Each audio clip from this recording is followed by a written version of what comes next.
Aku berlari menembus lorong rumah sakit. Duniaku hancur. Suamiku sedang kritis. Tapi tepat saat tanganku menyentuh pintu, seorang dokter muda mencengkeram lenganku berbisik. Sembunyi, dan percayalah padaku. Aku bersembunyi di balik pintu, menahan napas. Dan 5 menit kemudian kulihat. Sebelum ceritanya dimulai, silahkan tulis di kolom komentar dari daerah mana saja teman-teman yang menonton cerita ini. Jangan lupa like dan subscribe agar channel ini bisa semakin berkembang dan bisa mempersembahkan cerita yang lebih menarik lagi. Ponsel di atas meja nakas bergetar hebat, lalu melengking keras, memecah kesunyian malam. Aku sedang duduk di sofa ruang tengah, mencoba membaca buku, tapi pikiranku melayang. Sudah jam 11 malam, dan Davin, suamiku, belum juga pulang. Tadi dia bilang akan ada rapat mendadak dengan klien penting. Aku meraih ponsel, berharap itu telepon darinya yang berkata, "Aku di jalan, sayang." Tapi nama yang tertera di layar adalah nomor asing. Sebuah firasat buruk merayap di punggungku.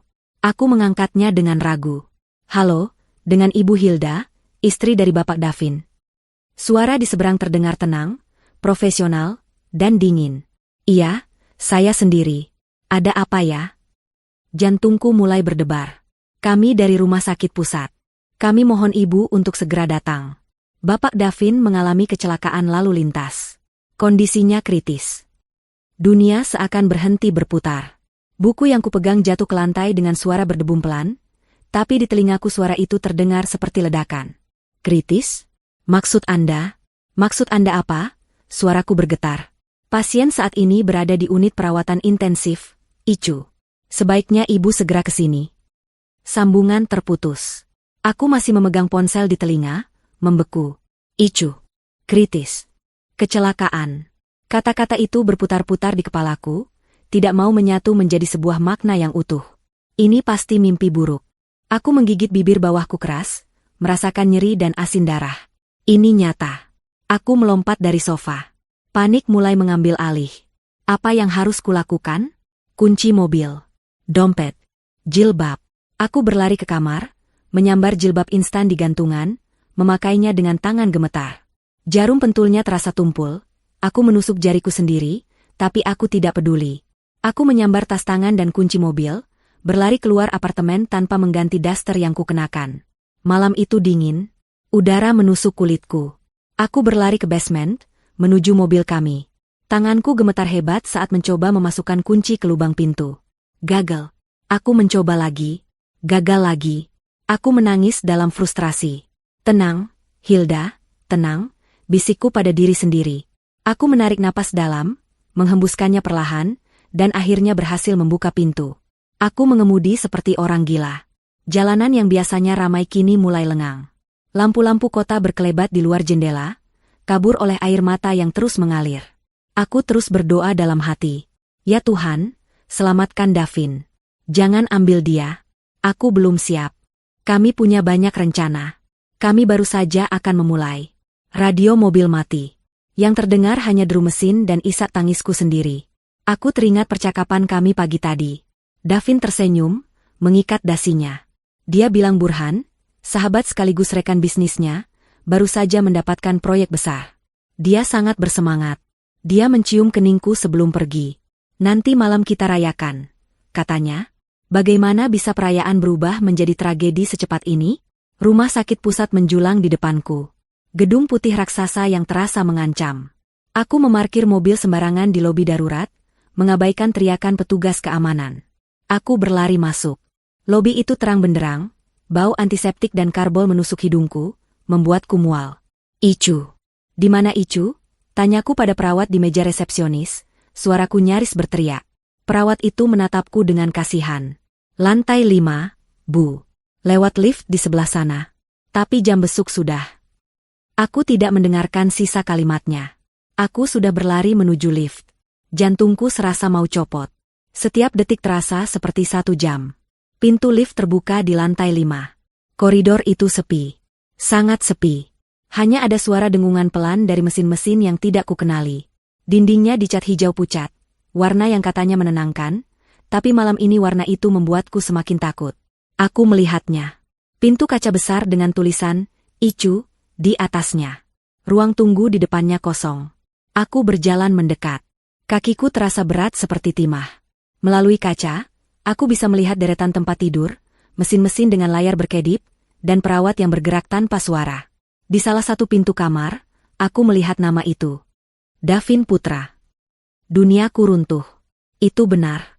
Suamiku ada di dalam sana, berjuang untuk hidupnya. Air mata kembali membanjiri wajahku. Aku harus masuk. Aku harus melihatnya. Aku harus memegang tangannya dan mengatakan bahwa aku di sini.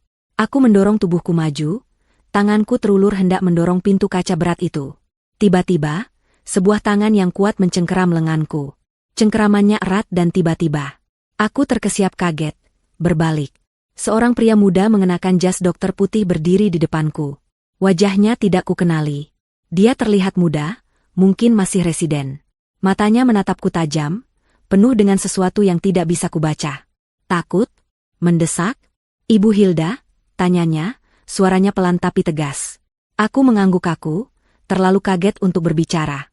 Dia melirik cepat ke koridor di belakang kami, memastikan tidak ada siapa-siapa. Lalu dia menatapku lagi. Cengkeramannya di lenganku semakin erat, seolah takut aku akan lari. "Jangan masuk," bisik dokter muda itu. Suaranya sangat pelan, nyaris tak terdengar, tapi penuh penekanan. Aku mengerutkan kening. Kebingungan mengalahkan rasa panikku sejenak. Apa? Tapi, suamiku di dalam. Saya harus melihatnya. Aku mencoba menarik lenganku, tapi cengkeramannya terlalu kuat. "Tidak," desisnya.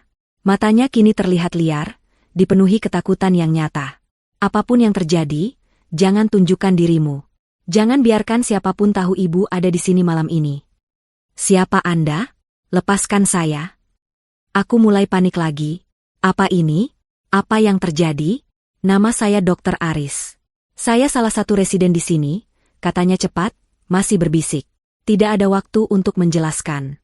"Ibu lihat pintu di seberang itu? Ruang utilitas. Sembunyi di sana. Sekarang." Aku menatap pintu kayu coklat kusam yang dia tunjuk.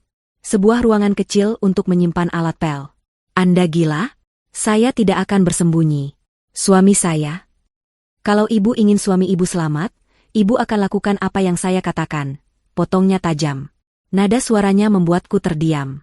Ada kesungguhan yang menakutkan dalam suaranya. "Mereka akan segera datang.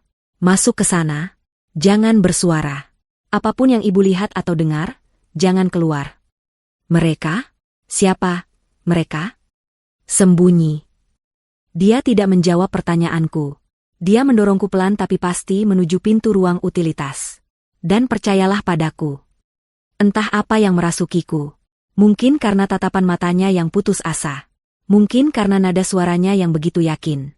Atau mungkin karena instingku sendiri mengatakan ada sesuatu yang sangat salah di rumah sakit ini. Aku tidak melawan lagi.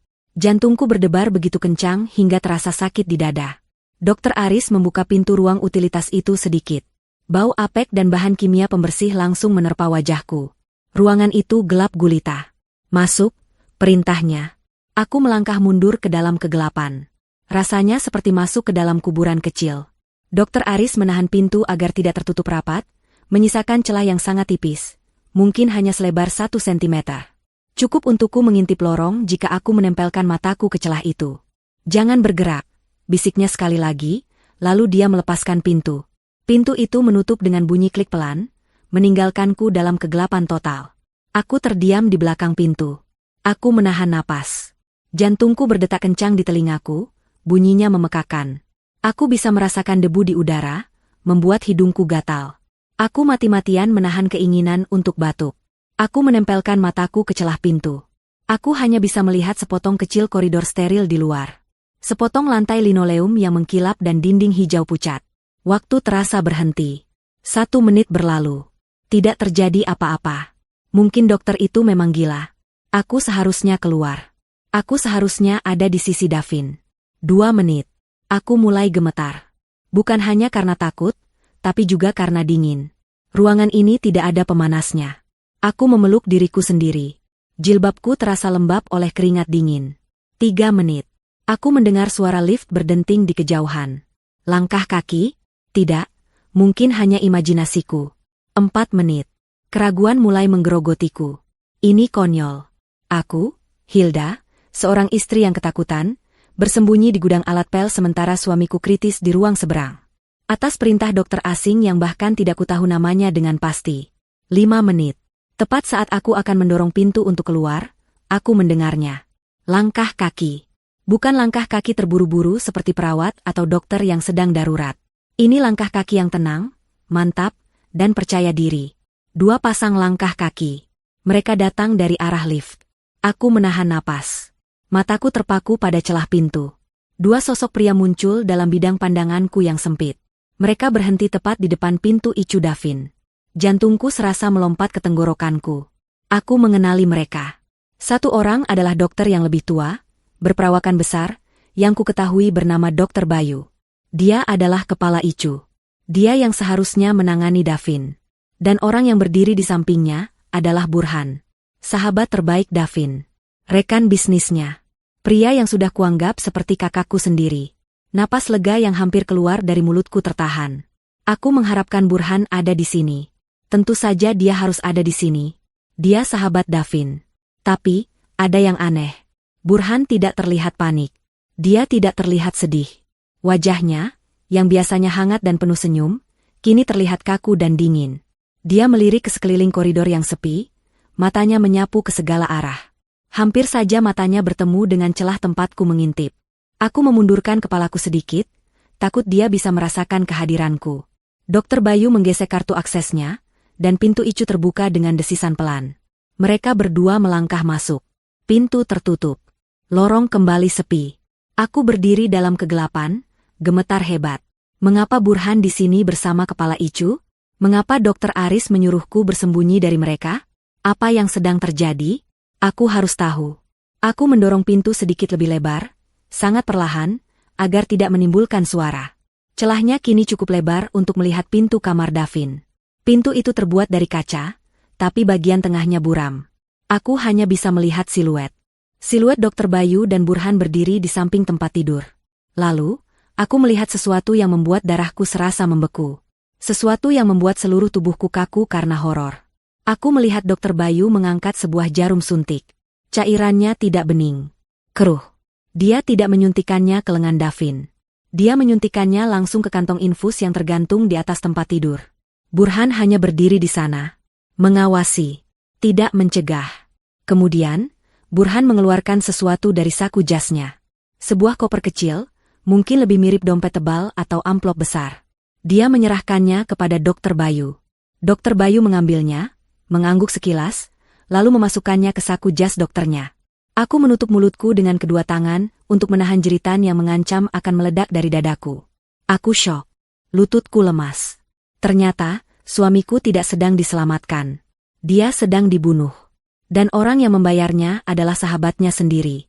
Aku bersandar di dinding ruang utilitas yang dingin. Kakiku lemas, tidak sanggup lagi menopang tubuhku. Aku melorot ke lantai, di antara ember-ember dan kain pel kotor. Apa yang baru saja kulihat? Tidak. Itu tidak mungkin. Burhan? Sahabat suamiku? Pria yang menjadi pendamping Davin di pernikahan kami? Pria yang sering makan malam di rumah kami? Tertawa bersama kami? Merayakan keberhasilan kami? Tidak. Pasti ada penjelasan lain. Mungkin itu obat. Obat yang memang harus diberikan. Dan koper itu, mungkin itu bayaran untuk perawatan khusus. Ya, pasti begitu. Kepalaku mati-matian mencoba mencari alasan yang masuk akal, menolak menerima kengerian yang baru saja disaksikan mataku. Tapi bisikan Dr. Aris kembali terngiang. Sembunyi, dan percayalah padaku. Jika itu prosedur medis biasa, mengapa aku harus bersembunyi? Jika itu obat yang menyelamatkan nyawa, mengapa Dr. Aris begitu ketakutan? Dan mengapa Burhan yang memberikannya pada Dr. Bayu, bukan bagian administrasi? Dan mengapa Burhan terlihat begitu dingin, begitu licik? Aku mendengar pintu kamar Icu Davin terbuka lagi. Suara desisan pelan itu kini terdengar seperti lolongan iblis. Aku kembali mengintip. Dr. Bayu dan Burhan melangkah keluar. Pastikan dosisnya bekerja sesuai rencana, kata Burhan. Suaranya pelan, tapi di koridor yang sepi ini, suaranya terdengar jelas. Aku tidak mau ada kesalahan. Tenang saja, Pak Burhan, balas Dr. Bayu, suaranya datar dan profesional. Dalam 12 jam, kondisinya akan menurun drastis. Gagal jantung karena komplikasi trauma. Bersih. Tidak akan ada yang curiga. Bagus. Ingat perjanjian kita. Setelah ini selesai, sisa pembayaran akan langsung ditransfer, kata Burhan. Saya mengerti. Mereka berjalan santai menuju lift. Burhan bahkan sempat merapikan dasinya. Mereka tidak terlihat seperti dua orang yang baru saja mengunjungi sahabat yang sekarat. Mereka terlihat seperti dua rekan bisnis yang baru saja menyelesaikan sebuah transaksi. Transaksi. Suamiku adalah sebuah transaksi. Saat itulah penyangkalanku hancur. Syok itu berubah menjadi sesuatu yang lain. Sesuatu yang dingin dan tajam. Kemarahan. Kemarahan yang begitu pekat hingga membuatku mual.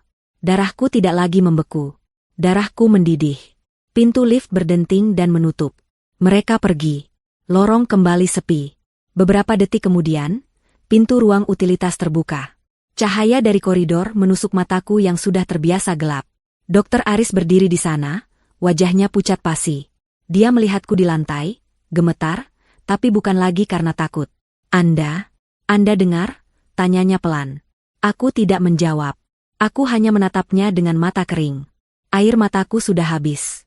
Dia mengulurkan tangan dan membantuku berdiri. Kakiku masih goyah. Dia menarikku keluar dari ruangan bau itu, membawaku ke sudut koridor yang agak tersembunyi, jauh dari pos perawat. Hilda, panggilnya lembut. Dia akan membunuh suamiku, kataku. Suaraku sendiri terdengar asing, serak dan penuh kebencian. Burhan. Sahabatnya sendiri. Dokter Aris mengangguk, matanya dipenuhi rasa bersalah. Saya sudah curiga. Sejak Davin masuk. Kenapa? Tanyaku menuntut. Kenapa Anda curiga? Dokter Aris menarik napas panjang. Dia terlihat lelah, jauh lebih tua dari penampilannya yang muda. Ini bukan pertama kalinya, katanya pelan. Saya baru bekerja di sini 6 bulan. Tapi saya sudah melihat polanya. Dokter Bayu, dia kepala ICU. Dia dihormati. Tapi ada sesuatu yang salah dengannya. Dia berhenti sejenak, seolah menimbang kata-katanya. 2 bulan lalu, ada pasien. Wanita tua, sangat kaya. Masuk karena patah tulang pinggul. Operasinya sukses. Tiba-tiba, kondisinya memburuk di ICU. Komplikasi jantung. Dokter Bayu yang menanganinya. Pasien itu meninggal. Itu bisa saja terjadi, kan? Kataku, masih mencoba mencerna. Bisa. Tapi ahli warisnya terlihat terlalu lega, lanjut Dokter Aris. Dan bulan lalu, terjadi lagi. Seorang pengusaha. Stroke ringan. Seharusnya bisa pulih.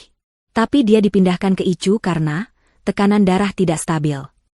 Dokter Bayu mengambil alih kasusnya. 3 hari kemudian, dia meninggal karena stroke masif. Bersih. Mataku membelalak. Anda pikir Dokter Bayu? Saya pikir Dokter Bayu menyediakan jasa. Jasa untuk membuat kematian terlihat wajar. Untuk ahli waris yang tidak sabar. Untuk rekan bisnis yang licik. Tapi Davin, bagaimana dengan Davin? Itu yang membuat saya yakin, kata Dokter Aris. Saya melihat laporan medis awal suamimu saat dia tiba di UGD. Lukanya memang parah, tapi tidak mengancam jiwa. Beberapa tulang rusuk patah, gegar otak ringan, pendarahan dalam minor yang sudah ditangani. Seharusnya dia stabil. Seharusnya dia sudah mulai sadar. Dia menatap lurus ke mataku. Tapi Dokter Bayu langsung memindahkannya ke ICU. Dia mengambil alih kasusnya. Dia bilang kondisinya labil. Dia membatasi jam besuk. Dia bilang pasien butuh istirahat total. Sejak itu, kondisi suamimu tidak membaik. Itu tidak masuk akal secara medis. Kecelakaan itu, bisikku, sebuah pikiran mengerikan mulai terbentuk.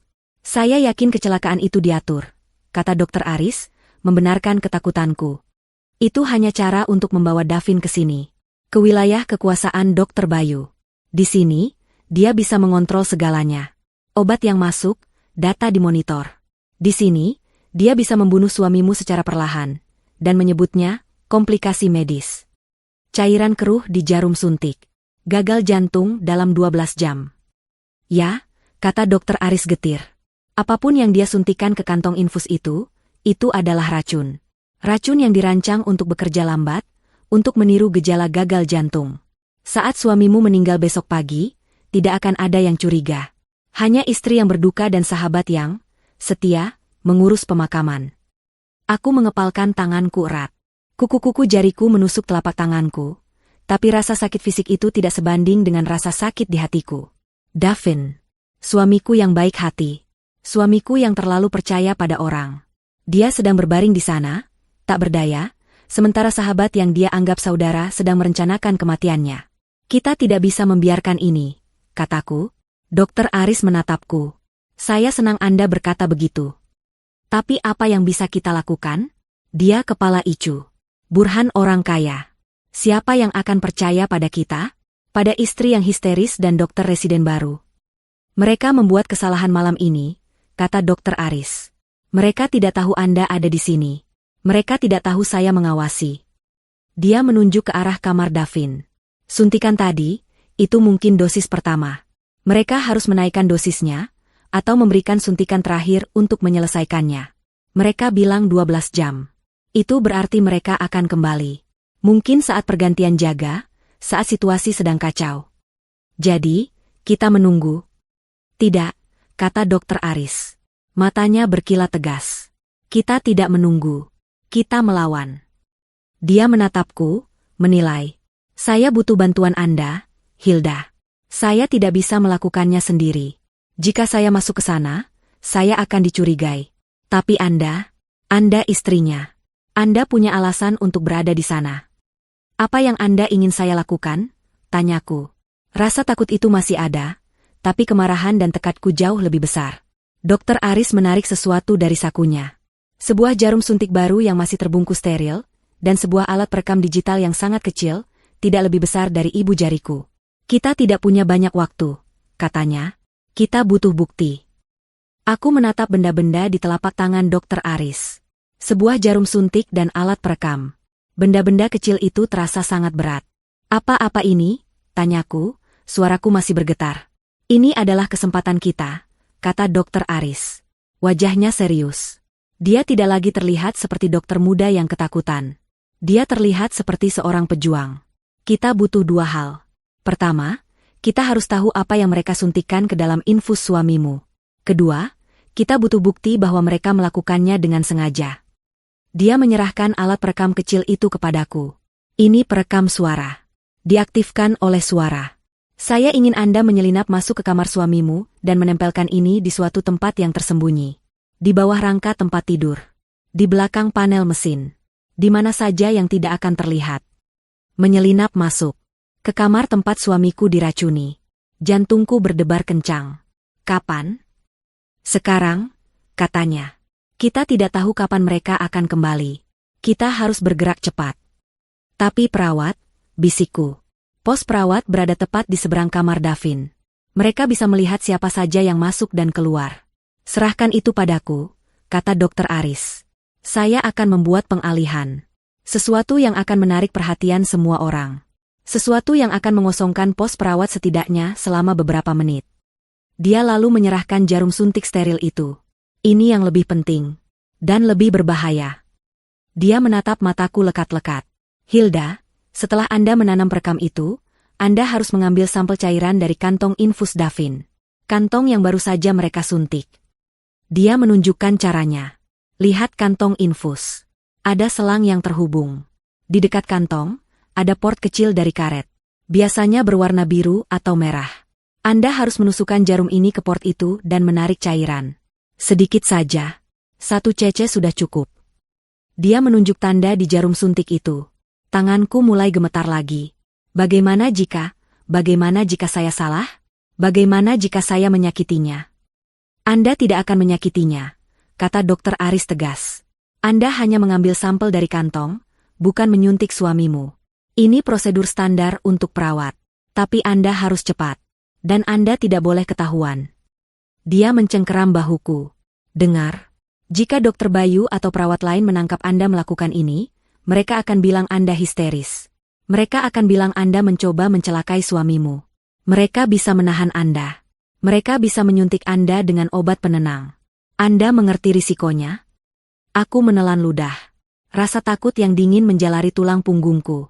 Tapi kemudian aku teringat wajah Davin. Aku teringat senyumnya pagi tadi. Aku teringat suara dingin Burhan. Aku tidak mau ada kesalahan. Aku mengangguk.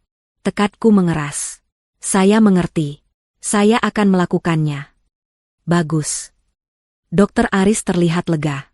Sekarang, kembali ke ruang utilitas. Tunggu sinyal dari saya. Anda akan mendengar alarm. Code Blue. Itu artinya ada pasien yang henti jantung.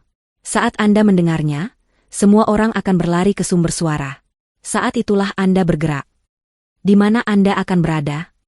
Saya yang akan memimpin tim, Code Blue, itu, katanya dengan senyum tipis. Saya akan memastikan mereka sibuk selama mungkin. Anda punya waktu, tapi jangan sia-siakan. Masuk, tanam perekam, ambil sampel, keluar. Kembali ke ruang utilitas. Jangan pergi kemanapun sampai saya menjemput Anda. Aku mengangguk lagi. Aku memasukkan jarum suntik dan perekam ke dalam saku dasterku. Benda-benda itu terasa dingin di kulitku. Hati-hati, Hilda, bisiknya. Aku kembali masuk ruang utilitas yang gelap. Kali ini, kegelapan terasa seperti teman, selimut yang melindungiku. Aku berdiri di balik pintu, telingaku menajam, mendengarkan setiap suara. Detik terasa seperti menit. Menit terasa seperti jam. Aku mendengar obrolan pelan perawat di pos mereka. Suara roda kereta dorong. Suara mesin, bip bip bip, yang konstan dari kamar-kamar Icu. Lalu, aku mendengarnya. Sebuah alarm yang menusuk telinga. Dan suara dari interkom, Code Blue, kamar 509. Code Blue, kamar 509. Kamar 509. Itu di ujung koridor, arah yang berlawanan dari kamar Davin. Seketika, lorong menjadi riuh. Aku mendengar suara langkah kaki berlari. Banyak langkah kaki. Siapkan alat kejut. Ambil troli darurat. Suara-suara itu menjauh. Aku mengintip. Pos perawat kosong. Lorong di depanku kosong. Inilah saatnya. Jantungku serasa mau meledak. Aku mendorong pintu, melangkah keluar. Udara koridor terasa dingin.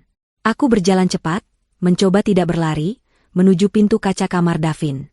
Davin Putra. Aku mendorong pintu. Pintu terbuka tanpa suara.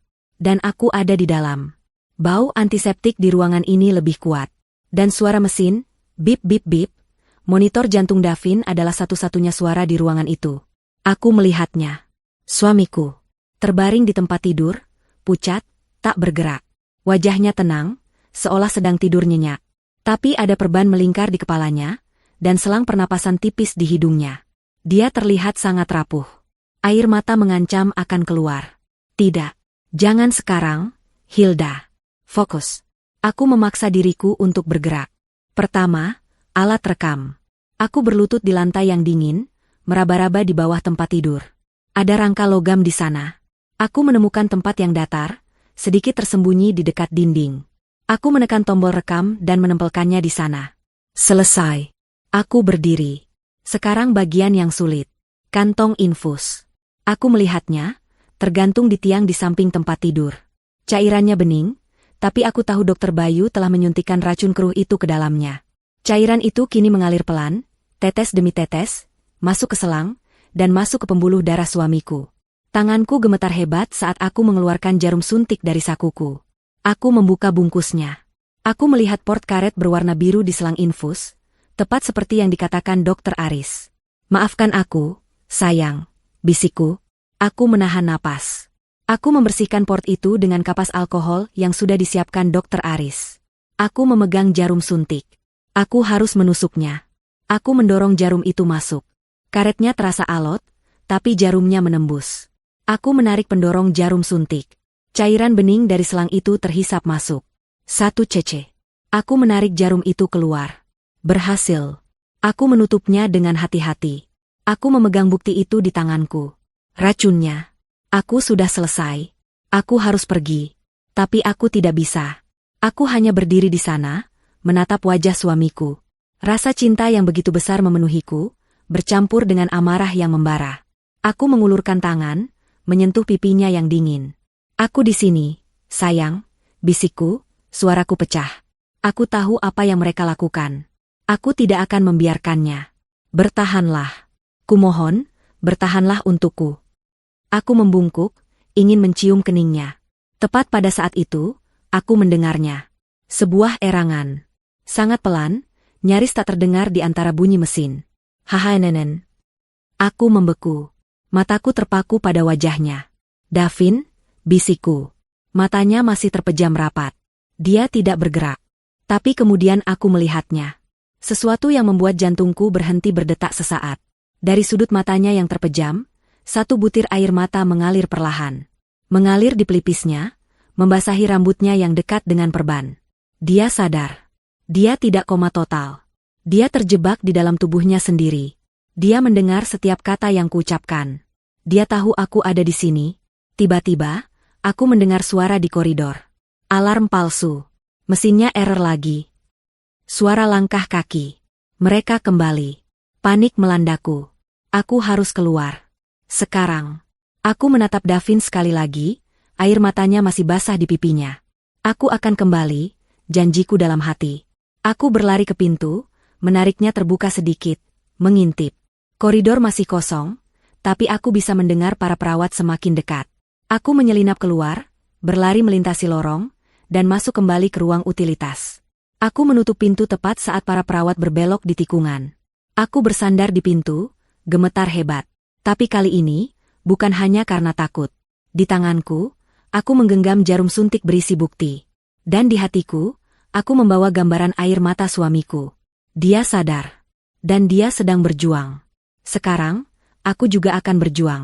Aku bersandar di pintu ruang utilitas. Jarum suntik di tanganku terasa dingin dan berat. Bukti. Aku memilikinya. Tapi aku terjebak. Di luar sana, aku mendengar para perawat kembali ke pos mereka. Obrolan mereka terdengar pelan, mengeluhkan alarm palsu yang mengganggu istirahat mereka. Jantungku masih berdebar kencang, sisa-sisa adrenalin dari misiku yang nekat. Tapi sekarang, kenyataan mulai merayap masuk.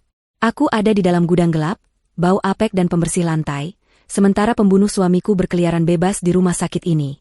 Dan Davin. Ya Tuhan, Davin. Dia sadar. Air mata itu mengubah segalanya. Ini bukan lagi hanya pembunuhan berencana yang licik. Ini adalah penyiksaan. Suamiku terbaring di sana, lumpuh, tak bisa bergerak, tak bisa berbicara, tapi dia sadar. Dia tahu apa yang terjadi. Dia mungkin mendengar percakapan Burhan dan Dokter Bayu. Dia mungkin merasakan racun itu bekerja di tubuhnya. Dan dia mendengar suaraku. Dia tahu aku ada di sana. Gelombang kemarahan baru, yang jauh lebih kelam dan lebih kuat, menggantikan rasa takutku. Aku tidak akan membiarkan mereka menyiksanya. Aku tidak akan membiarkan mereka menang. Aku mengepalkan jarum suntik itu begitu erat, hingga plastik pembungkusnya berderit. Aku harus keluar dari sini. Aku harus memberikan ini pada Dokter Aris. Aku menempelkan telingaku ke pintu kayu. Suara-suara di luar terdengar normal. Dengungan mesin. Langkah kaki sesekali. Obrolan pelan. Bagaimana aku bisa keluar tanpa terlihat? Jika perawat melihatku keluar dari ruang utilitas ini, pada jam segini, mereka akan curiga. Aku menunggu. Waktu serasa merayap. Setiap menit rasa seperti 1 jam. Aku mencoba mengatur napasku, menenangkan jantungku. Aku memikirkan Davin, memikirkan air matanya. Itu menjadi bahan bakarku. 20 menit berlalu. Tiba-tiba aku mendengar langkah kaki yang kukenali. Langkah kaki yang tenang dan terukur. Dokter Aris. Aku mengintip lewat celah. Dia berjalan menyusuri koridor, memegang rekam medis. Dia berhenti di pos perawat. Aku bisa mendengar suaranya yang tenang. Saya akan memeriksa Tuan Davin di kamar 507 sebentar, katanya kepada perawat jaga. Pastikan tanda-tanda vitalnya stabil setelah alarm tadi. Baik, Dok, jawab perawat itu, terdengar sibuk dengan pekerjaannya. Dokter Aris berjalan menuju kamar Davin. Dia tidak melihat ke arahku. Dia bersikap normal. Dia masuk ke kamar Davin. Aku menunggu. Jantungku berdebar lagi. Apa yang dia lakukan? Beberapa menit kemudian, dia keluar. Dia menutup pintu kamar Davin dengan pelan. Lalu, dia berjalan kembali ke pos perawat. Dia meletakkan rekam medis itu. Semuanya stabil, katanya. Lalu dia melakukan sesuatu yang cerdik. Dia mengambil cangkir dari meja perawat, berjalan ke dispenser air di dekat ruanganku, dan seolah-olah tidak sengaja, dia menumpahkan air itu di lantai, tepat di depan pintu ruang utilitas tempatku bersembunyi. Oh, astaga, katanya, cukup keras untuk didengar perawat. Maaf, suster. Saya ceroboh. Lantainya jadi becek. Tidak apa-apa, Dok, kata perawat itu. Biar saya panggil petugas kebersihan. Tidak perlu, kata Dokter Aris. Saya lihat ada alat pel di ruang utilitas ini. Biar saya ambilkan. Itu sinyalnya. Jantungku melompat. Dokter Aris berjalan ke pintu ruanganku. Dia membelakangi pos perawat, tubuhnya yang tinggi menghalangi pandangan mereka ke pintu. Dia mengetuk pelan.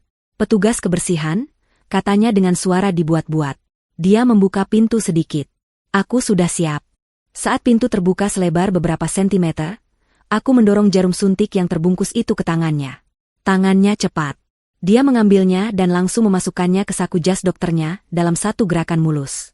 Ini sampelnya, bisikku cepat, nyaris tak bersuara. Dan, Dokter Aris. Dia sadar. Davin sadar. Dia mendengarku. Dia menangis. Aku melihat bahu Dokter Aris menegang. Bahkan dari belakang, aku bisa merasakan keterkejutannya. Dia terdiam sesaat. Ya Tuhan, bisiknya kembali, suaranya tercekat. Ini mengubah segalanya. Mereka menyiksanya. Dia berdeham, lalu berbicara dengan suara normal. Ah, ini dia alat pelnya. Dia pura-pura mengambil sesuatu dari dalam, padahal dia hanya membuka pintu sedikit lebih lebar untuk berbicara padaku. Dengar, bisiknya lagi, sangat cepat. Ini buktinya. Aku harus segera menguji ini. Aku punya teman di laboratorium swasta. Aku harus keluar dari rumah sakit sekarang. Apa yang harus kulakukan? Bisikku. Aku tidak bisa tinggal di sini. Kamu harus pergi, katanya. Pergi dari sini tanpa terlihat. Pulang. Ganti pakaianmu. Hapus jejak kepanikanmu. Lalu, kamu harus kembali. Kembali? Aku tidak percaya. Aku ingin lari sejauh mungkin dari tempat terkutuk ini. Ya. Kamu harus kembali besok pagi. Sekitar jam 8. Bersikaplah seperti istri yang baru datang, panik, dan ingin tahu kondisi suaminya. Tanyakan pada Dokter Bayu. Tanyakan pada Burhan, jika dia ada di sini. Lihat reaksi mereka. Jangan tunjukkan kalau kamu tahu apa-apa. Perekam itu masih di sana. Kita butuh mereka untuk bicara. Tapi bagaimana jika mereka menyelesaikannya malam ini? Rasa takut itu kembali. Mereka tidak akan, kata Dokter Aris. Mereka bilang 12 jam. Mereka ingin ini terlihat alami. Gagal jantung bertahap. Mereka mungkin akan memberikan dosis terakhir besok pagi, saat pergantian jaga, saat semua orang sibuk. Aku akan coba mengawasinya dari jauh, tapi aku tidak bisa berbuat banyak tanpa ketahuan. Dia berhenti. Aku akan mencoba menukar kantong infusnya dengan saline biasa jika ada kesempatan. Tapi itu sangat berisiko. Sekarang, pergilah. Aku akan mengalihkan perhatian perawat. Saat aku memberi kode, pergilah. Apa kodenya? Tunggu, katanya. Dia menutup pintu, mengambil alat pel, dan benar-benar mengepel air yang tumpah. Dia mengembalikan alat pel itu, tapi tidak menutup pintu rapat-rapat. Dia kembali ke pos perawat. Sudah beres, suster. Maaf merepotkan, katanya. Terima kasih, dok. Lalu aku mendengarnya. Ponsel Dokter Aris berdering keras. Dia menjawabnya. Apa? Di UGD? Tabrakan beruntun? Astaga. Baik, saya segera ke sana. Dia menutup telepon. Suster, ada darurat besar di UGD. Mereka butuh semua dokter residen. Saya harus lari. Dia berlari ke arah lift. Perawat jaga pun ikut panik. Sibuk menelepon ke UGD untuk konfirmasi. Itu dia. Pengalih perhatian kedua. Aku tidak menunggu lagi. Aku mendorong pintu, melangkah keluar. Koridor kosong. Pos perawat sibuk dengan telepon. Aku berjalan cepat, tidak berlari, ke arah lift di ujung yang berlawanan. Jantungku berdebar di tenggorokan. Aku menekan tombol lift. Rasanya seperti selamanya. Pintu terbuka. Aku masuk. Aku menekan tombol lobi. Pintu tertutup. Aku sendirian di kotak logam itu. Aku bersandar di dinding, gemetar hebat. Aku berhasil keluar. Aku membawa jarum suntik berisi bukti kepada Dokter Aris. Dan aku tahu suamiku masih berjuang. Perjalanan turun terasa lama. Saat pintu terbuka di lobi, aku berjalan keluar. Lobi masih terang, tapi lebih sepi. Petugas keamanan yang tadi meneriakiku sudah berganti jaga. Aku berjalan lurus ke pintu keluar otomatis. Udara dini hari yang dingin menerpa wajahku. Rasanya seperti tamparan, membangunkanku dari mimpi buruk. Tapi ini bukan mimpi. Aku sampai di mobilku. Aku duduk di belakang kemudi, tanganku gemetar di setir. Aku menatap gedung rumah sakit yang menjulang di depanku. Tempat itu bukan lagi tempat penyembuhan. Itu adalah sarang penjahat. Adrenalin mulai memudar. Yang tersisa adalah rasa lelah yang luar biasa dan rasa bersalah yang menghancurkan. Aku meninggalkan Davin di dalam sana. Sendirian. Sadar. Dan ketakutan. Aku memukul setir. Bertahanlah, sayang. Aku akan kembali, bisikku. Aku menyalakan mesin. Aku harus pulang. Aku harus bersiap. Permainan kucing dan tikus ini baru saja dimulai. Dan besok, aku akan kembali sebagai sang istri. Istri yang berduka, yang tidak tahu apa-apa. Aku tidak ingat bagaimana aku bisa sampai di rumah. Perjalanan 30 menit dari rumah sakit terasa seperti kabut. Aku memarkir mobil di basement, naik lift ke unit kami. Saat aku membuka pintu, keheningan apartemen menyambutku seperti dinding yang dingin. Semuanya masih sama seperti saat aku pergi dengan panik beberapa jam lalu. Buku yang jatuh masih tergeletak di lantai. Cangkir teh Davin yang setengah habis masih di meja kopi. Jaket kerjanya tergantung di dekat pintu. Semuanya normal. Tapi tidak ada yang normal lagi. Duniaku telah terbalik. Aku berjalan ke kamar tidur. Aku melihat bayanganku di cermin. Seorang wanita dengan mata merah, jilbab berantakan, dan das terkusut. Aku terlihat seperti korban. Tapi aku bukan korban. Kemarahan yang sudah kurasakan sejak di rumah sakit kini, mengkristal menjadi sesuatu yang lain. Tekad yang dingin. Aku tidak akan membiarkan Burhan lolos. Aku tidak akan membiarkan Dr. Bayu menghancurkan hidup kami. Aku melangkah ke kamar mandi. Aku menyalakan shower air dingin. Air es itu mengguyur tubuhku, mengejutkan sistemku, membersihkan kabut kepanikan. Aku menggosok kulitku sampai merah. Seolah-olah aku bisa menghapus bau rumah sakit, bau ketakutan, dan bau pengkhianatan. Aku keluar dari kamar mandi, merasa lebih segar, lebih fokus. Aku membuka lemari pakaianku. Aku tidak memilih pakaian yang nyaman. Aku memilih pakaian kerja terbaikku. Sebuah blus rapi, celana bahan, dan jilbab baru yang kusetrika licin. Aku berdandan. Aku memakai riasan tipis untuk menutupi lingkaran hitam di bawah mataku. Jika aku harus memainkan peran sebagai istri, aku akan memainkannya. Tapi di balik peran itu, aku akan menjadi detektif. Aku akan menjadi algojo. Matahari mulai terbit. Sinar pucat menyelinap melalui tirai. Pukul 6 pagi. Dokter Aris bilang aku harus kembali jam 8. Aku punya waktu 2 jam.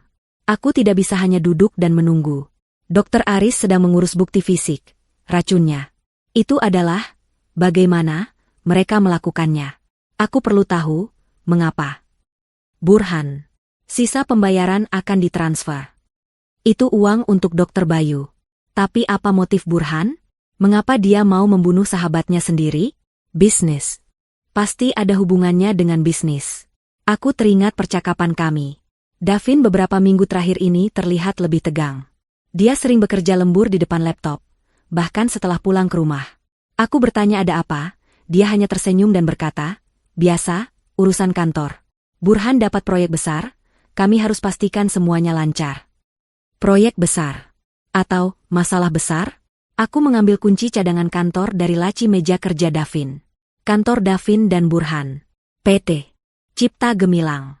Aku tidak akan ke rumah sakit dulu. Aku akan ke kantor.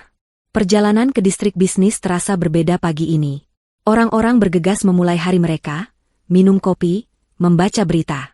Mereka tidak tahu bahwa di antara mereka ada seorang wanita yang dunianya hancur, dan seorang pembunuh yang mungkin sedang sarapan seolah tidak terjadi apa-apa. Kantor masih sepi. Baru pukul 7 pagi. Hanya ada satu petugas keamanan di lobi. Pagi, Bu Hilda. Sapanya, sedikit terkejut melihatku sepagi ini. Mau bertemu Pak Davin? Beliau? Saya tahu, potongku, berusaha membuat suaraku terdengar sedih dan lelah. Saya tahu tentang kecelakaan itu. Saya hanya perlu mengambil beberapa dokumen pribadinya untuk asuransi. Kebohongan itu keluar dengan mudah. Petugas itu menatapku dengan kasihan. Tentu, Bu. Silakan. Turut berduka atas musibahnya, Bu. Semoga Pak Davin lekas pulih. Terima kasih, kataku pelan. Dia membukakan pintu kaca untukku. Aku masuk ke kantor yang sepi. Ruangan itu dingin. Pendingin ruangan sudah menyala. Aku berjalan melewati deretan meja-meja kosong menuju ruangan di sudut. Ruangan Davin. Jantungku berdebar. Aku masuk. Semuanya rapi.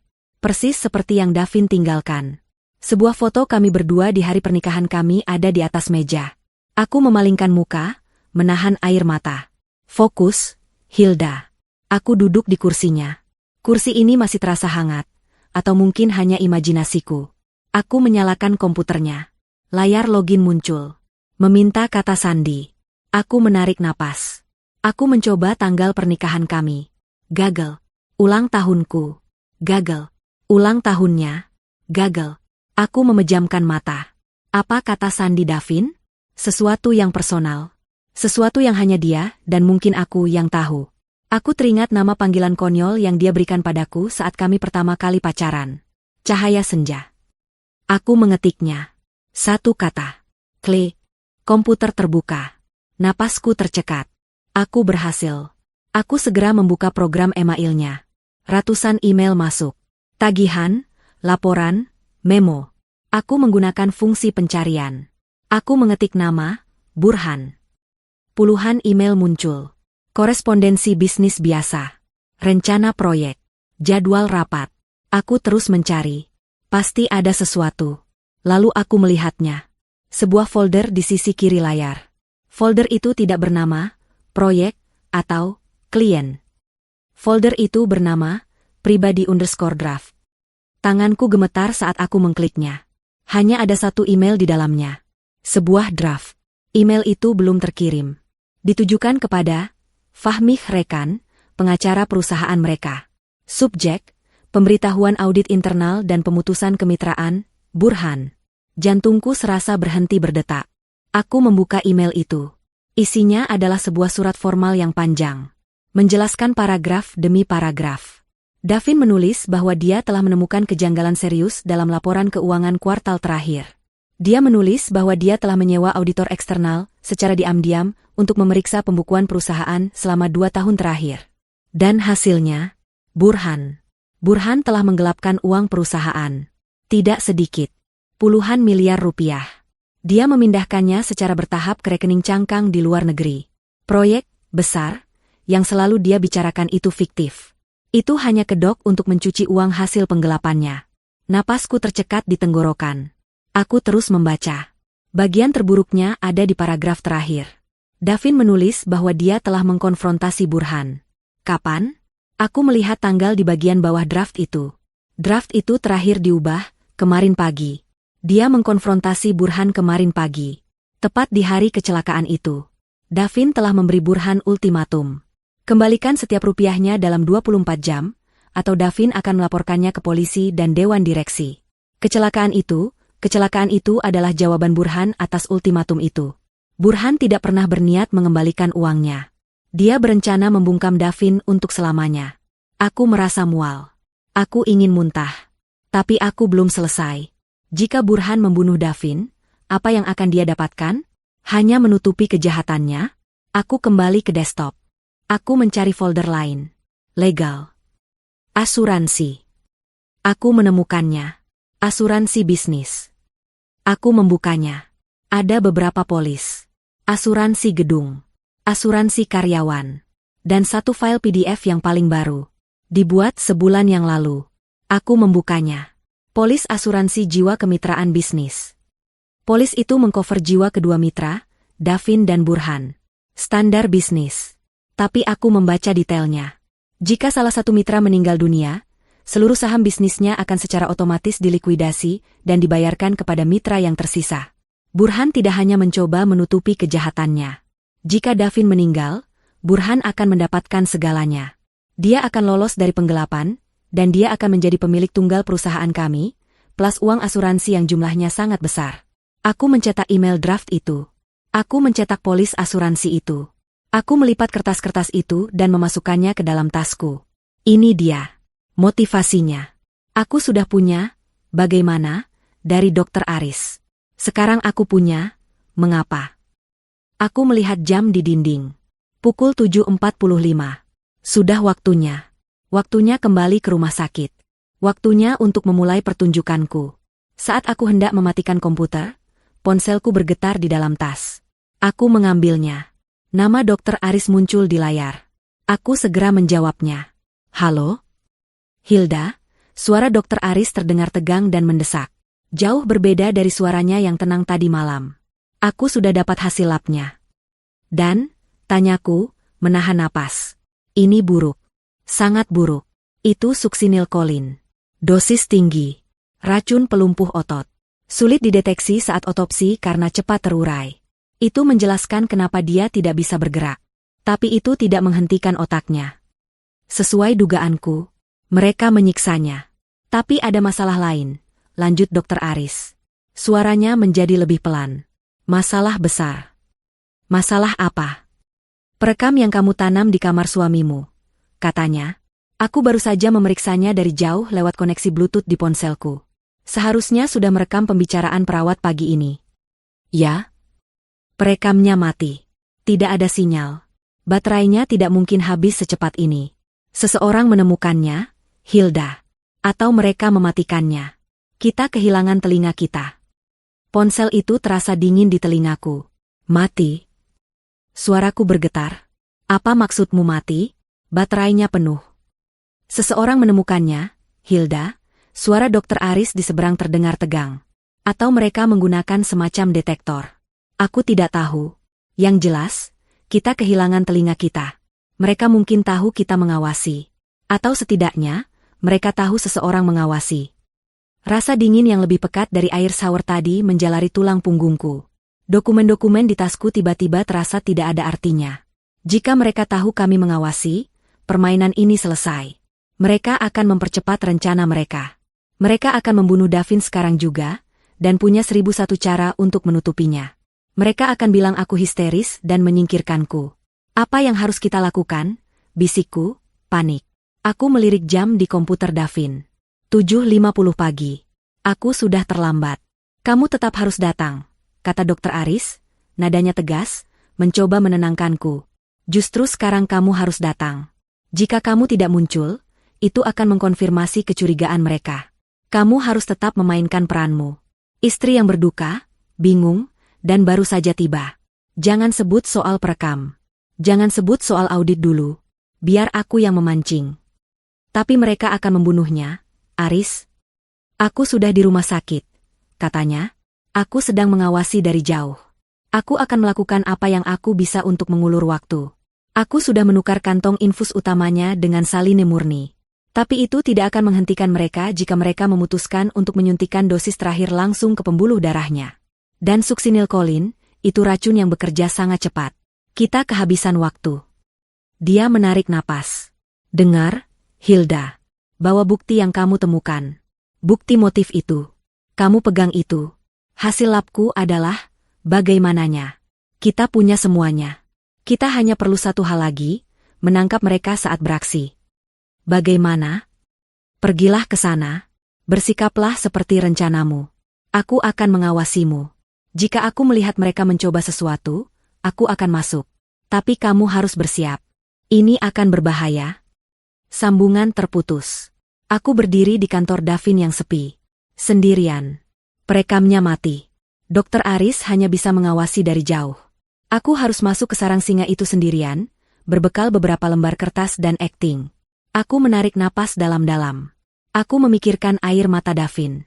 Aku memikirkan racun pelumpuh yang mengalir di tubuhnya, sementara otaknya berteriak. Kemarahan mengalahkan rasa takut. Aku tidak akan membiarkan mereka menang. Aku mematikan komputer Davin, memastikan tidak ada jejak kedatanganku. Aku berjalan keluar dari kantor, mengangguk sedih pada petugas keamanan, yang lagi-lagi menatapku dengan iba. Jika saja dia tahu. Perjalanan ke rumah sakit adalah yang terpanjang dalam hidupku. Aku memarkir mobil di tempat parkir umum kali ini. Aku berjalan masuk lewat lobi utama, seperti pengunjung biasa. Suasananya sudah berbeda dari tadi malam. Sekarang terang benderang, sibuk.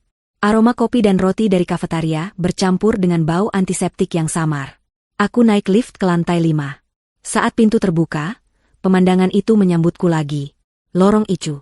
Pos perawat kini sibuk, beberapa perawat berlalu lalang dengan rekam medis. Aku berjalan pelan. Aku membiarkan bahuku merosot. Aku membiarkan mataku terlihat bengkak dan lelah. Aku tidak perlu berakting banyak untuk yang satu ini. Aku memang lelah. Aku memang hancur. Seorang perawat di pos jaga melihatku. Pagi, Bu. Ada yang bisa dibantu? Saya Hilda. Istri Davin Putra. Di kamar 507, suaraku kubuat serak dan pecah. Saya ingin tahu kondisinya. Semalam mereka bilang kritis. Perawat itu menatapku dengan iba. Sebentar ya, Bu Hilda. Biar saya panggilkan Dokter Bayu. Beliau yang memegang kasus suami ibu. Perutku melilit. Dokter Bayu. Tentu saja. Aku menunggu di koridor.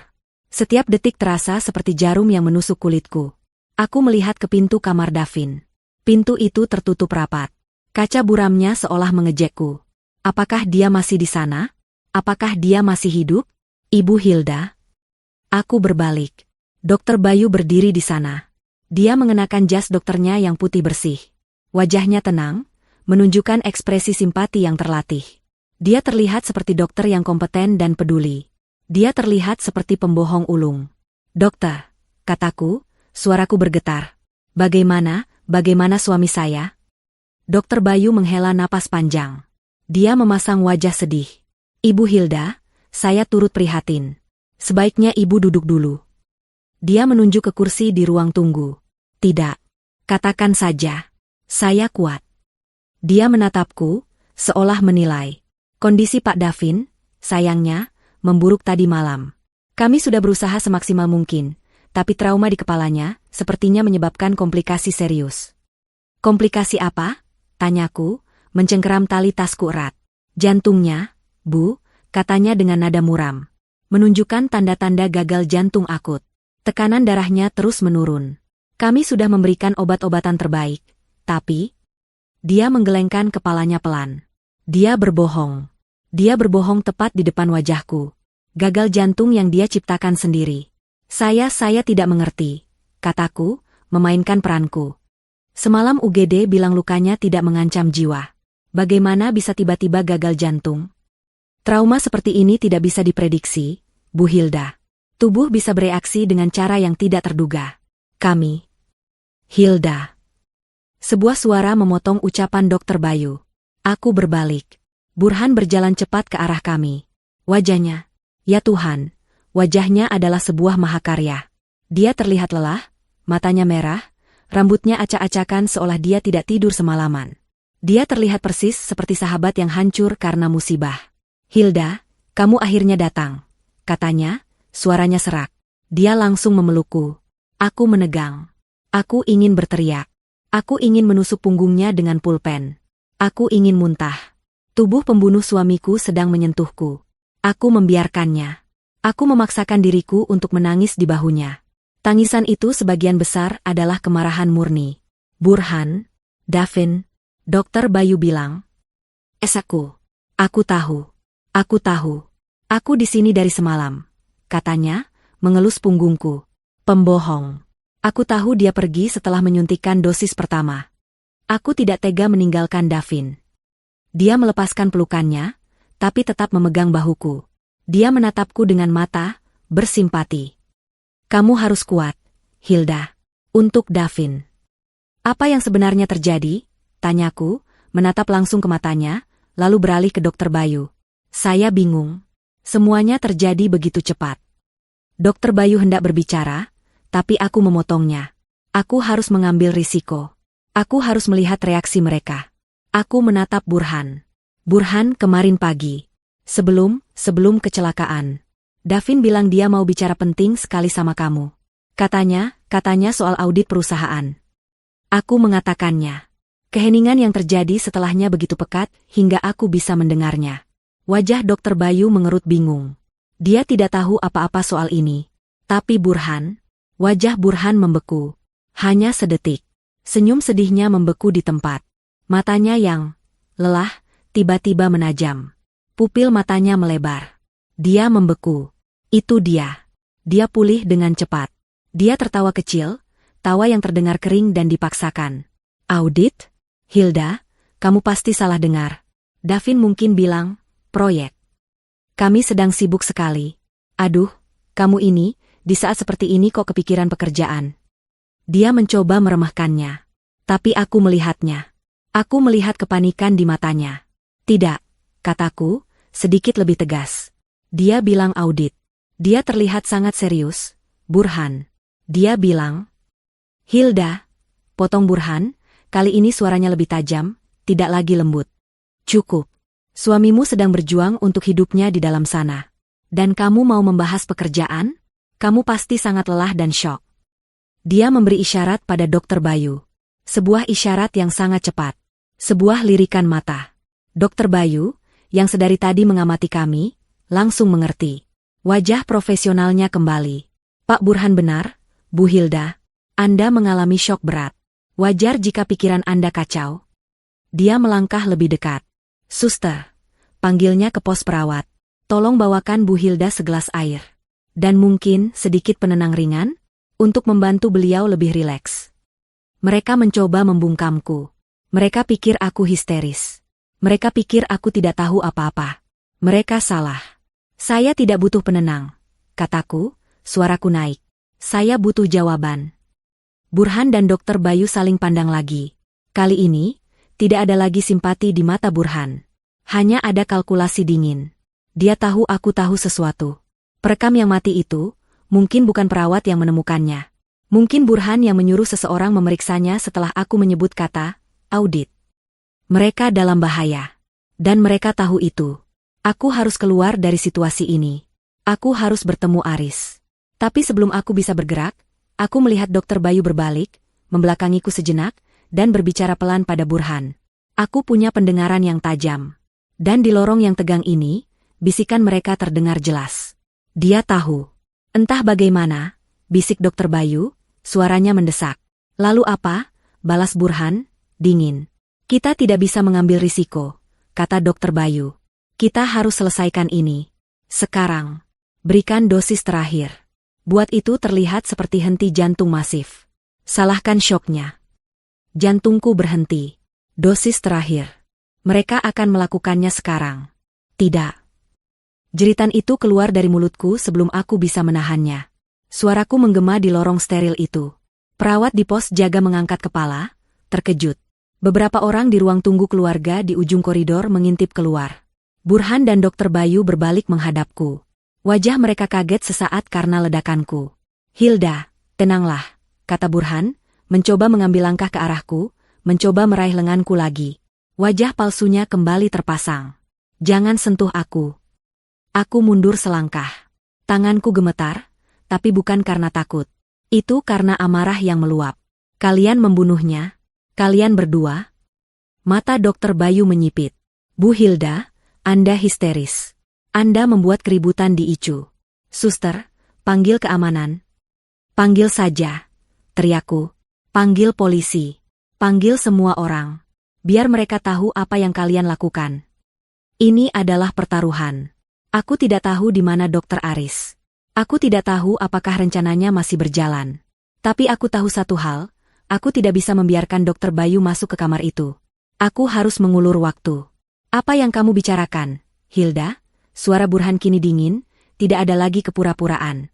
Dia menyadari aku tidak sedang histeris. Aku sedang menuduh. Audit, teriakku, menunjuk wajahnya. Kamu menggelapkan uang perusahaan. Puluhan miliar. Davin mengetahuinya. Dia memberimu ultimatum kemarin. Dan kamu mengatur kecelakaan itu. Wajah Burhan pucat pasi. Dia seperti hantu. Dia tidak menyangka aku tahu sedetail itu. Dan Anda. Aku beralih ke Dr. Bayu. Anda membantunya. Dengan bayaran. Anda meracuni suami saya. Anda menyebutnya komplikasi. Dr. Bayu terhuyung mundur seolah aku menamparnya. Ini konyol. Ini fitnah. Benarkah? Aku merogoh tasku. Aku tidak mengeluarkan emailnya. Aku mengeluarkan ponselku. Saya punya buktinya, dokter. Racun yang Anda gunakan. Suksinilkolin. Racun pelumpuh yang sulit dideteksi. Benar, kan? Aku mengarang. Dokter Aris yang punya buktinya, bukan aku. Tapi gertakan itu berhasil. Mata Dr. Bayu membelalak ngeri. Kata, suksinilkolin, adalah kata yang spesifik. Kata yang tidak mungkin diketahui oleh istri pasien yang histeris. Itu adalah paku di peti matinya. Dia tahu dia ketahuan. Dasar jalang. desisnya. Wajah profesionalnya lenyap. Yang tersisa adalah wajah pria yang panik, yang terpojok, dan yang berbahaya. Burhan, kata Dokter Bayu, suaranya tegang, dia tahu terlalu banyak. Kita harus lakukan saja, potong Burhan. Matanya menatapku dengan kebencian murni. Dia tidak peduli lagi dengan saksi. Dia hanya ingin ini berakhir. Urus dia. Apa yang terjadi selanjutnya berlangsung sangat cepat. Dokter Bayu, dalam kepanikan murni, tidak lagi berpikir rasional. Dia tidak berlari ke kamar Davin. Dia melihat ancaman yang lebih besar tepat di depannya. Aku. Aku yang memegang bukti. Aku yang berteriak di koridor. Dia merogoh saku jas dokternya. Dia tidak mengeluarkan stetoskop. Dia mengeluarkan jarum suntik. Jarum suntik yang sama, berisi cairan keruh yang kulihat tadi malam. Mungkin dia menyiapkannya untuk dosis terakhir Davin, tapi sekarang, dia punya target baru. Dia gila. Dia menyerang saya, teriak Dokter Bayu, sebuah kebohongan putus asa yang konyol. Dia menerjang ke arahku. Aku menjerit. Aku mundur, menabrak dinding koridor. Tidak ada jalan keluar. Perawat-perawat di pos jaga terlalu kaget untuk bergerak. Burhan hanya berdiri di sana, mengawasi. Wajahnya kejam. Ini adalah solusi untuk semua masalahnya. Jika aku mati di sini, disuntik oleh dokter yang membela diri dari pasien yang gila, maka semua selesai. Jarum itu semakin dekat. Aku bisa melihat ujung peraknya yang berkilauan. Aku memejamkan mata, mengangkat tanganku untuk melindungi wajahku. Polisi, jangan bergerak. Suara itu menggelegar di koridor. Itu bukan suara Dokter Aris. Aku membuka mata. 2 orang berseragam polisi telah menyerbu dari arah lift. Di belakang mereka, berdiri Dokter Aris, wajahnya pucat tapi penuh tekad. Dokter Bayu membeku di tempat. Tangannya terulur ke arahku, jarum suntik itu hanya beberapa sentimeter dari lenganku. Dia seperti patung yang tertangkap basah. Burhan, melihat polisi, langsung berbalik. Dia mencoba lari ke arah tangga darurat. Tahan dia, teriak Dokter Aris. Seorang polisi langsung mengejar Burhan, menerjangnya sebelum dia sempat membuka pintu. Burhan jatuh tersungkur di lantai, berteriak dan mengumpat. Polisi yang lain menghampiri Dokter Bayu. Letakkan jarum suntik itu. Perlahan. Letakkan di lantai. Tangan Dokter Bayu gemetar hebat. Jarum suntik itu jatuh dari genggamannya, berdetak di lantai linoleum. Cairan keruh itu tumpah. Tangan di atas kepala. Sekarang. Dokter Bayu mengangkat tangannya. Wajahnya kosong. Hancur. Dia tahu ini sudah berakhir. Aku merosot ke lantai. Kakiku tidak sanggup lagi menopangku. Aku terengah-engah. Dokter Aris berlari ke arahku, berlutut di sampingku. Hilda, kamu baik-baik saja? Kamu terluka? Aku menggelengkan kepala. Aku tidak bisa berbicara. Aku hanya menunjuk ke kamar Davin. Davin? Bisikku. Dokter Aris mengerti. Dia bangkit, berlari melewati polisi yang sedang memborgol Dokter Bayu. Dia menerobos masuk ke kamar 507. Aku mendengar suara Burhan yang diborgol. Lepaskan aku. Aku tidak tahu apa-apa. Dokter itu yang gila. Dia mencoba membunuh pasiennya. Aku saksi. Diam, bentak polisi itu. Aku tidak peduli padanya. Mataku terpaku pada pintu kamar Davin. Apa yang ditemukan Dokter Aris? Apakah aku terlambat? Apakah dosis tadi malam? Pintu kamar itu terbuka lagi. Dokter Aris berdiri di sana. Dia tidak sendirian. Dia sedang menopang seseorang. Seseorang yang berdiri tegak, meskipun lemah. Seseorang yang mengenakan piyama rumah sakit. Seseorang yang selang pernapasannya sudah dilepas. Itu Davin. Dia hidup. Dia berdiri. Matanya terbuka. Dan dia sedang menatap lurus ke koridor. Dia tidak menatapku. Dia tidak menatap Dokter Aris. Dia menatap lurus ke arah Burhan, yang sedang didorong berdiri oleh polisi. Seluruh koridor menjadi senyap. Satu-satunya suara adalah napas kami yang terengah-engah dan bunyi borgol yang diklik. Davin mengambil satu langkah maju, masih ditopang oleh Dokter Aris. Suaranya serak, kering karena berjam-jam tidak digunakan. Tapi setiap orang di koridor itu mendengarnya dengan jelas. Kau. Desisnya. Kau mengkhianatiku. Mata Burhan membelalak ngeri. Dia menatap Davin seolah melihat hantu. Dia pikir Davin sudah koma, di ambang kematian. Dia tidak pernah menyangka Davin akan berdiri dan menuduhnya. Itu adalah pukulan terakhir. Wajah Burhan runtuh. Kebenciannya hilang, digantikan oleh ketakutan murni seorang pengecut yang tertangkap basah. Dia tidak berkata apa-apa lagi saat polisi menyeretnya pergi. Koridor itu membeku dalam keheningan yang tegang. Polisi-polisi itu bergerak dengan efisiensi yang dingin. Burhan tidak lagi berteriak. Dia hanya terengah-engah di lantai, wajahnya menekan linoleum yang dingin, rasa tidak percaya bercampur dengan kebencian di matanya. Dokter Bayu berdiri kaku, tangannya terangkat, borgol logam dingin menjepit pergelangan tangannya di belakang punggung. Jas putihnya yang bersih kini tampak seperti kostum badut yang menyedihkan. Jarum suntik berisi racun itu tergeletak di lantai di antara kami, bukti fisik dari niat membunuhnya. Aku masih di lantai, bersandar di dinding, seluruh tubuhku gemetar hebat. Pertarungan telah berakhir. Adrenalin yang memompaku kini surut, meninggalkan rasa lemas yang luar biasa. Aku berhasil. Kami berhasil. Mataku tidak pernah lepas dari sosok di pintu itu. Davin. Suamiku.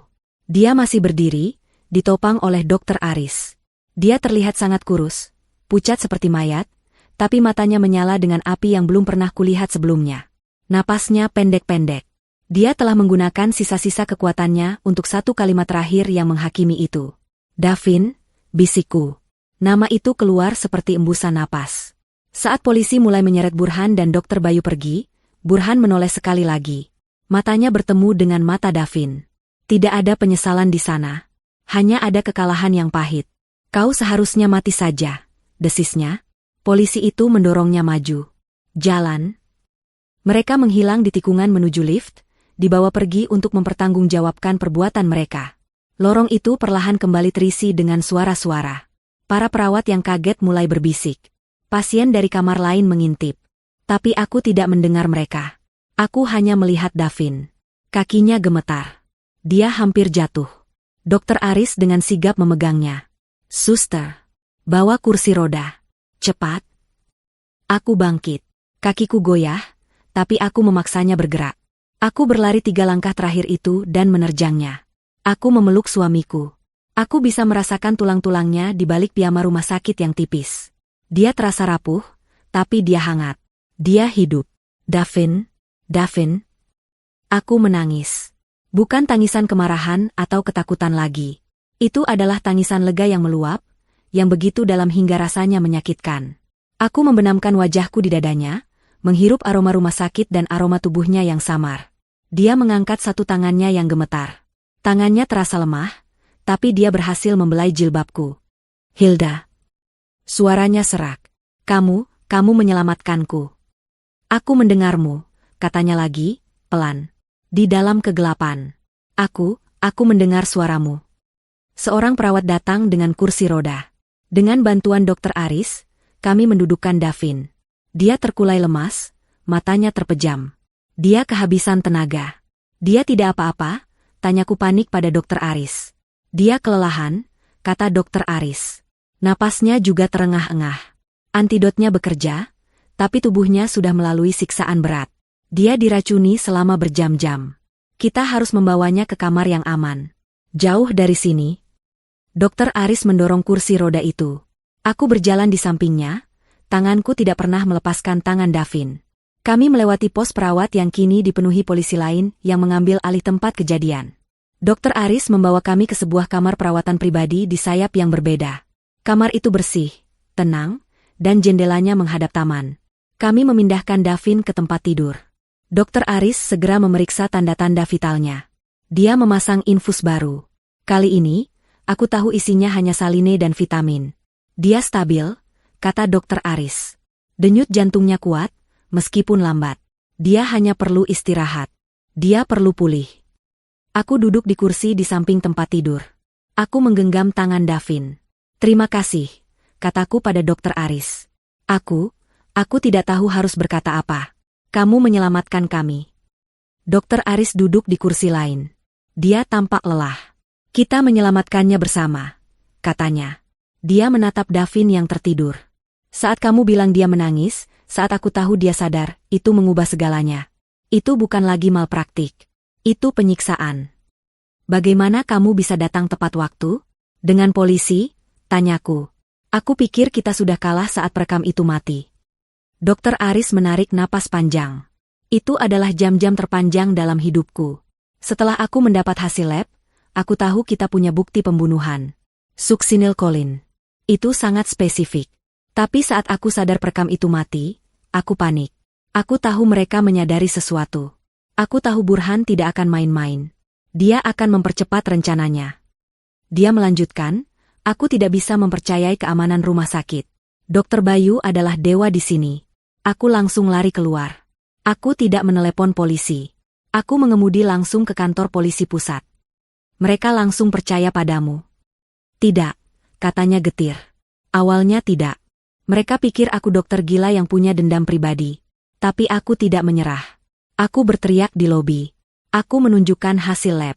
Aku bilang ada pembunuhan sedang berlangsung di ICU rumah sakit pusat oleh kepala ICU-nya sendiri. Akhirnya, aku menarik perhatian seorang detektif. Dia mendengarkanku. Dia melihat kegilaan di mataku, tapi dia juga melihat kebenaran di hasil lab itu. Dia setuju untuk membawa 2 petugas. Kami tidak memakai sirine. Kami masuk diam-diam lewat pintu belakang. Kami sampai di lantai 5, dan kami mendengar teriakanmu. Dia menatapku. Teriakanmu yang menyebut nama Burhan, audit, dan Succinylcholine. Kamu memberikan mereka sisa bukti yang mereka butuhkan. Saat kami berbelok di tikungan, kami melihat Dokter Bayu menerjangmu dengan jarum suntik. Sisanya, kamu tahu sendiri. Kami terdiam sesaat. Bagaimana dengan Davin? Tanyaku. Bagaimana dia bisa berdiri? Tadi malam dia diracun penuh, jelas Dokter Aris. Tapi aku berhasil mengulur waktu. Saat alarm, code blue, palsu itu, setelah kamu mengambil sampel, aku kembali. Aku tidak bisa menukar kantong infusnya, terlalu berisiko. Tapi aku menjepit selangnya, memperlambat alirannya hingga hampir nol. Racun itu masih masuk, tapi sangat lambat. Lalu, lanjutnya, saat aku datang dengan polisi, hal pertama yang aku lakukan adalah berlari ke kamarnya. Aku memutuskan infus beracun itu. Aku menyuntikkan neostigmin. Itu antidot untuk pelumpuh otot. Butuh beberapa menit, tapi itu cukup untuk mengembalikan kendali ototnya. Tentu saja, aku tidak menyangka dia akan langsung berdiri. Itu murni tekadnya. Dia mendengar Burhan. Dia mendengar kamu dalam bahaya. Adrenalin dan kemarahannya melakukan sisanya. Mata Davin terbuka. Dia tidak tertidur lelap. Aku mendengarnya, bisik Davin. Aku dan Dokter Aris mencondongkan tubuh ke depan. Sejak kecelakaan itu, kata Davin, suaranya lemah tapi jelas. Itu bukan kecelakaan. Burhan. Dia menabrak mobilku. SUV hitam. Mendorongku ke jurang. Mataku membelalak ngeri. Aku pingsan. Saat aku sadar, aku di UGD. Aku bingung. Aku tidak bisa bergerak banyak. Lalu mereka membawaku ke ICU. Aku mendengar suara Burhan. Dia terdengar lega. Lalu aku mendengar Dokter Bayu. Davin memejamkan mata, seolah mengingat kengerian itu. Mereka bicara. Burhan bilang, Davin tahu segalanya. Dia harus diam. Lalu aku merasakan suntikan. Bukan di infus. Di leherku. Rasanya dingin. Dan tiba-tiba, aku tidak bisa bergerak. Sama sekali. Aku tidak bisa membuka mata. Aku tidak bisa bicara. Aku tidak bisa menggerakkan jari. Tapi aku bisa mendengar. Lanjutnya, aku mendengar mereka merencanakan gagal jantungku. Aku mendengar mereka tawar-menawar harga. Aku mendengar Burhan pergi. Aku sendirian. Terjebak. Aku pikir aku akan mati di sana. Aku berteriak dalam kepalaku, tapi tidak ada yang keluar. Dia berhenti, napasnya tersengal. Lalu kamu datang. Dia menatapku, matanya berkaca-kaca. Kamu masuk. Kamu menyentuhku. Aku mendengar suaramu. Aku di sini, sayang. Kamu adalah jangkarku, Hilda. Aku memfokuskan seluruh sisa tenagaku untuk memberimu sinyal. Aku mencoba berteriak. Yang keluar hanya air mata. Aku tahu kamu akan kembali. Aku hanya harus bertahan. Aku menghabiskan malam itu melawan racun, melawan rasa putus asa. Aku hanya memikirkan suaramu. Aku menangis lagi, memegang tangannya erat. Pintu kamar terbuka. Detektif yang tadi memimpin penangkapan masuk. Wajahnya serius. Ibu Hilda, Pak Davin, Dokter Aris. Maaf mengganggu istirahat Anda. Dia melihat kondisi Davin. Pak Davin, Kami akan membutuhkan pernyataan resmi Anda, tapi itu bisa menunggu sampai Anda lebih kuat. Dia menatapku. Ibu Hilda, Anda bilang Anda punya bukti lain? Soal motif. Aku mengangguk. Tanganku masih gemetar saat aku membuka tas. Aku mengeluarkan lembaran kertas yang kuambil dari kantor Davin. Draft email audit. Polis asuransi jiwa. Aku menyerahkannya pada detektif itu. Dia membacanya. Alisnya terangkat. Dia membaca lagi. Dia mengumpat pelan di bawah napasnya. Dia menatap kami bertiga. Audit penggelapan. Polis asuransi jiwa bisnis. Kesaksian korban yang terjebak. Sampel racun. Dan penangkapan basah percobaan pembunuhan ganda di lorong Icu. Dia menggelengkan kepalanya. Ini bukan hanya kasus percobaan pembunuhan. Ini adalah kejahatan terencana yang luar biasa. Kalian bertiga, kalian baru saja membongkar semuanya. Dia memasukkan kertas-kertas itu ke dalam kantong bukti. Perjalanan masih panjang. Kita akan menghadapi persidangan. Tapi aku bisa jamin satu hal. Dia menatap kami dengan tegas. Burhan dan Dr. Bayu tidak akan pernah melihat dunia luar lagi. 6 bulan kemudian. Ruang sidang pengadilan negeri penuh sesak.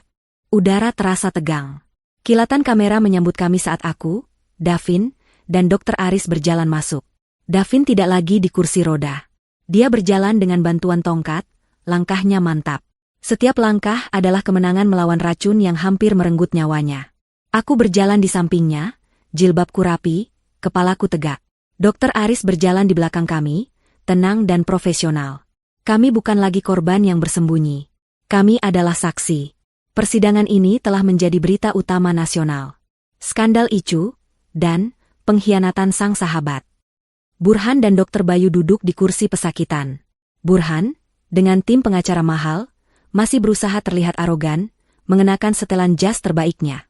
Tapi lingkaran hitam di bawah matanya dan cara dia menghindari tatapan Davin menunjukkan kepanikan di dalamnya. Dr. Bayu, sebaliknya, terlihat hancur. Dia menua 20 tahun dalam 6 bulan. Dia tahu karirnya, hidupnya, sudah berakhir. Satu persatu, kami memberikan kesaksian. Dr. Aris naik ke podium lebih dulu. Dia dengan tenang dan metodis menjelaskan bukti ilmiah. Dia memaparkan hasil lab suksinilkolin. Dia menjelaskan bagaimana racun itu bekerja, bagaimana itu akan membunuh Davin secara perlahan, meniru gagal jantung. Kemudian, jaksa membawanya ke puncak. Mereka membuka kasus-kasus lama. 5 kematian mencurigakan lainnya di Icu Dr. Bayu selama 3 tahun terakhir. Semuanya pasien kaya, semuanya meninggal karena komplikasi mendadak. Sebuah pola yang mengerikan terungkap. Dr. Bayu adalah pembunuh berantai yang disewa. Pengacara Burhan mencoba menyerangnya, menuduhnya sebagai dokter muda ambisius yang menjebak atasannya. Dr. Aris tidak goyah. Saya menjadi dokter untuk menyelamatkan nyawa, bukan untuk menonton pembunuhan. Saya melihat kejahatan, dan saya melaporkannya. Lalu giliranku. Aku menceritakan semuanya. Telepon malam itu. Peringatan Dr. Aris. Suara-suara di balik pintu ruang utilitas. Momen ketika aku melihat Burhan menyerahkan koper kecil itu pada Dr. Bayu. Aku menceritakan bagaimana aku menyelinap masuk, mengambil sampel, dan melihat air mata suamiku. Aku menceritakan bagaimana aku menemukan email audit dan polis asuransi. Saat aku menatap Burhan, aku tidak merasakan takut. Aku hanya merasakan jijik. Pengacaranya mencoba melukisku sebagai istri yang histeris dan tidak stabil secara emosional. Jadi, Anda ingin kami percaya bahwa Anda, tanpa pelatihan medis, melakukan misi mata-mata di Icu. Saya ingin Anda percaya, kataku, suaraku jelas dan bergema di ruang sidang, bahwa seorang istri akan melakukan apapun untuk menyelamatkan suaminya. Saya melihat mereka mencoba membunuhnya. Dan saya mengambil buktinya. Tapi kesaksian yang menghancurkan segalanya adalah dari Davin. Dia berjalan perlahan ke podium, menolak bantuan. Dia berdiri tegak, memegang tongkatnya. Ruang sidang hening. Dia menatap juri. Dia menatap hakim. Lalu, dia menatap Burhan. Pria itu, katanya, menunjuk Burhan, bukan hanya rekan bisnis saya. Dia adalah sahabat saya. Dia adalah saudara saya. Saya mempercayainya lebih dari siapapun. Davin menceritakan semuanya. Pertemuan pagi itu. Konfrontasi tentang penggelapan. Dia menceritakan bagaimana Burhan terlihat panik, tapi kemudian tersenyum dan berkata, "Tenang saja, Vin. Semua akan beres. Saya tidak tahu, lanjut Davin, suaranya bergetar karena emosi yang tertahan, bahwa membereskannya berarti menabrak mobil saya dan mendorong saya ke jurang. Ruang sidang tersentak. Davin kemudian menceritakan kengerian di ruang ICU. Saya tidak bisa bergerak, katanya. Saya lumpuh total. Tapi saya bisa mendengar. Saya mendengar dia menawar nyawa saya dengan Dr. Bayu. Saya mendengar mereka merencanakan pemakaman saya. Saya mendengar dia bertanya kapan saya akan mati. Saya berbaring di sana, berteriak di dalam kepala saya, tenggelam dalam kegelapan. Saya merasakan racun itu mengalir, dingin di pembuluh darah saya. Dia berhenti, menatap Burhan lurus di mata. Pengkhianatanmu lebih menyakitkan daripada tabrakan mobil itu, Burhan. Racunmu tidak seberapa dibandingkan dengan kebencian yang kamu tunjukkan. Kesaksian itu selesai. Burhan tidak bisa membantahnya. Melihat semuanya hancur, Dr. Bayu melakukan satu hal terakhir. Dia mengkhianati rekan kejahatannya. Untuk menghindari hukuman mati, dia mengaku. Dia memecat pengacaranya dan menceritakan semuanya. Dia membenarkan setiap kata yang diucapkan Davin. Dia merinci bagaimana Burhan mendekatinya, menawarkan 5 miliar rupiah untuk menyelesaikan Davin dengan rapi. Dia mengakui 5 pembunuhan lainnya. Itu adalah paku terakhir. Burhan mengamuk. Dia melompat dari kursinya, mencoba menerjang Dr. Bayu. Pengecut, pembohong.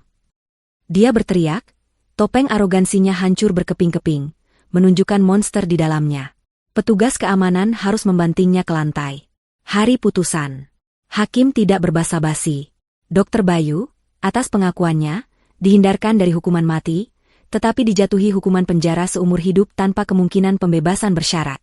Dia kehilangan izin medisnya, namanya dihapus dari semua catatan. Dia akan mati di balik jeruji besi. Burhan. Untuk percobaan pembunuhan berencana, penggelapan dana miliaran rupiah, penipuan asuransi, dan menyebabkan kecelakaan, dia dijatuhi hukuman seumur hidup, ditambah 40 tahun penjara. Semua asetnya disita. Dia kehilangan segalanya. Uangnya, perusahaannya, kebebasannya. Saat dia dibawa keluar dari ruang sidang, dia hanyalah seorang pria hancur yang berteriak-teriak tentang ketidakadilan. Karma telah dibayar lunas. Beberapa bulan kemudian, matahari terbenam di teras rumah baru kami. Rumah kecil dengan taman yang asri, jauh dari kebisingan kota. Apartemen lama kami sudah dijual, beserta semua kenangan buruk di dalamnya. Aku sedang menyiram mawar, merasakan kedamaian yang sudah lama tidak kurasakan. Davin duduk di kursi rotan, membaca buku. Tongkatnya bersandar di sisi kursi. Dia tidak membutuhkannya lagi di sekitar rumah, tapi dia masih menggunakannya untuk berjalan jauh. Terapi fisiknya berjalan baik. Luka di tubuhnya sembuh, tapi luka di hatinya butuh waktu lebih lama. Sebuah mobil berhenti di depan. Dr. Aris melangkah keluar. Dia tidak lagi memakai jas residen. Dia memakai kemeja batik sederhana. Dia tersenyum saat melihat kami. Aku membawakan teh. Kami duduk bertiga, menikmati senja. Jadi, kata Davin, meletakkan bukunya. Resmi? Dr. Aris mengangguk. Resmi. Saya lulus residensi.